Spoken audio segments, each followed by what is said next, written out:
106 વર્ષ જૂના રસ્તાની માંગ ફરી તેજ બની હીરાપુરમાં। સંતરામપુર હીરાપુરમાં રસ્તાના અભાવે ખેતરોમાંથી મૃતદેહ લઈ જવાની વેદના, ગ્રામજનો ઉઠાવી 106 વર્ષ જૂના રસ્તાની માંગ। સંતરામપુર તાલુકાના હીરાપુરના આદિવાસી સમાજનો આક્રોશ, રસ્તો આપો, મૃતદેહ સાથે તંત્ર સમક્ષ ઉઠાવી માંગ।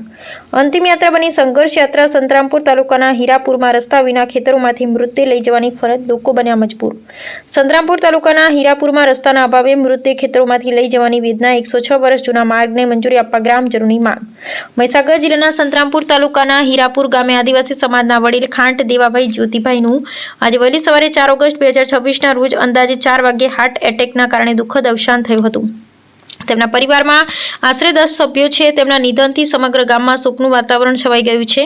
અંતિમ યાત્રા દરમિયાન ગામમાં યોગ્ય રસ્તાના અભાવે મૃતદેહને ખેતરો વચ્ચેથી લઈ જવાની ફરજ પડતા ગ્રામજનોમાં ભારે રોષ અને દુઃખની લાગણી જોવા મળી હતી। હીરાપુર ગામ સહિત આસપાસના આદિવાસી સમાજના અંદાજે 160 જેટલા લોકોએ આ ઘટનાને ગંભીર ગણાવી તાત્કાલિક રસ્તાની માંગ ઉઠાવી છે।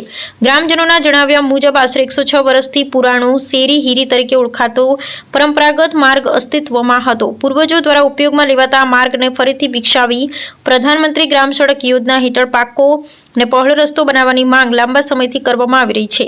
ગ્રામજનોનું કહેવું છે કે રસ્તો બનાવવાથી અંતિમ વિધિ, ખેતીકામ, ટ્રેક્ટર સહિતના કૃષિ સાધનોની અવરજવર તેમજ રોજિંદા જીવનમાં મોટી સુવિધા મળશે। હાલ રસ્તાના અભાવે અનેક મુશ્કેલીઓનો સામનો કરવો પડી રહ્યો છે। આદિવાસી સમાજના લોકોએ પ્રાંત કચેરી સંતરામપુર અને મામલતદાર કચેરી સંતરામપુરને તાત્કાલિક રજૂઆત કરી રસ્તાની મંજૂરી આપી કામગીરી શરૂ કરવાની માંગ અગાઉ કરી છે અને હાલ ગ્રામજનોનો આશા છે કે સરકાર અને વહીવટીતંત્ર તેમની વર્ષો જૂની માંગને વહેલી તકે સ્વીકારી હીરાપુર ગામને યોગ્ય માર્ગની સુવિધા ઉપલબ્ધ કરાવશે તેવી માંગ કરી રહ્યા છે અને તેની પર સમગ્રની નજર મંડાઈ રહી છે।